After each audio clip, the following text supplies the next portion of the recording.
O segundo reinado é o período da história brasileira que tem início com a declaração da maioridade, ou golpe da maioridade. Dom Pedro II, em 1840, e seu término com a proclamação da República em 1889, o governo de Dom Pedro II, que durou 49 anos, foi marcado por muitas mudanças sociais, políticas e econômicas no Brasil. A política do segundo reinado foi marcada pela disputa entre o Partido Liberal e Conservador. Estes dois partidos defendiam quase os mesmos interesses, pois eram elitistas. Neste período, o imperador escolhia o presidente do Conselho de Ministros entre os integrantes do partido que possuía maioria na Assembleia Geral. Nas eleições eram comuns as fraudes, compras de votos e até atos violentos para garantir a eleição. Durante o segundo reinado, houveram muitas manifestações, como Revolução Praieira, Guerra dos Farrapos, Guerra do Paraguai, entre muitas outras. Na segunda metade do século XIX, o café tornou-se o principal produto de exportação brasileiro, sendo também muito consumido no mercado interno. Os fazendeiros, que eram conhecidos como barões do café, principalmente paulistas, fizeram fortuna com o comércio do produto. As mansões da Avenida Paulista refletiam bem este sucesso. Boa parte dos lucros do café foi investida na indústria, principalmente nas cidades de São Paulo e Rio de Janeiro, favorecendo o processo de industrialização do Brasil.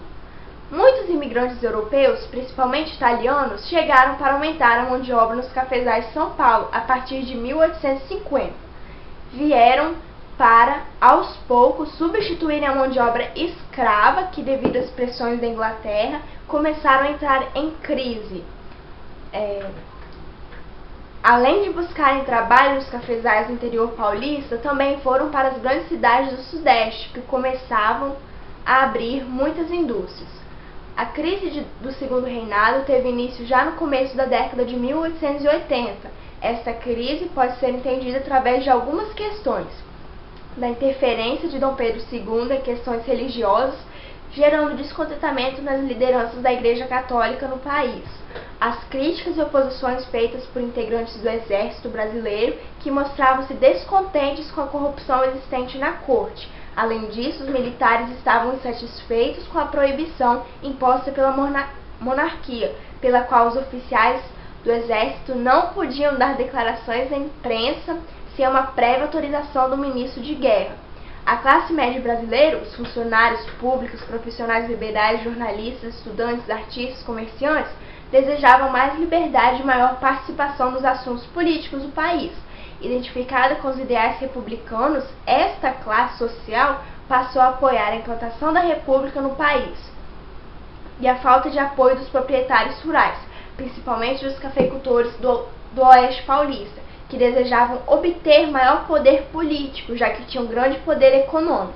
Fazendeiros de regiões mais pobres do país também estavam insatisfeitos, pois a abolição da escravatura encontraram dificuldades em contratar mão de obra remunerada. Em 15 de novembro de 1889, o Marechal Deodoro da Fonseca, com apoio dos republicanos, destituiu o Conselho de Ministros e seu presidente. No final do dia, Deodoro da Fonseca assinou um manifesto proclamando a República no Brasil e instalando um governo provisório.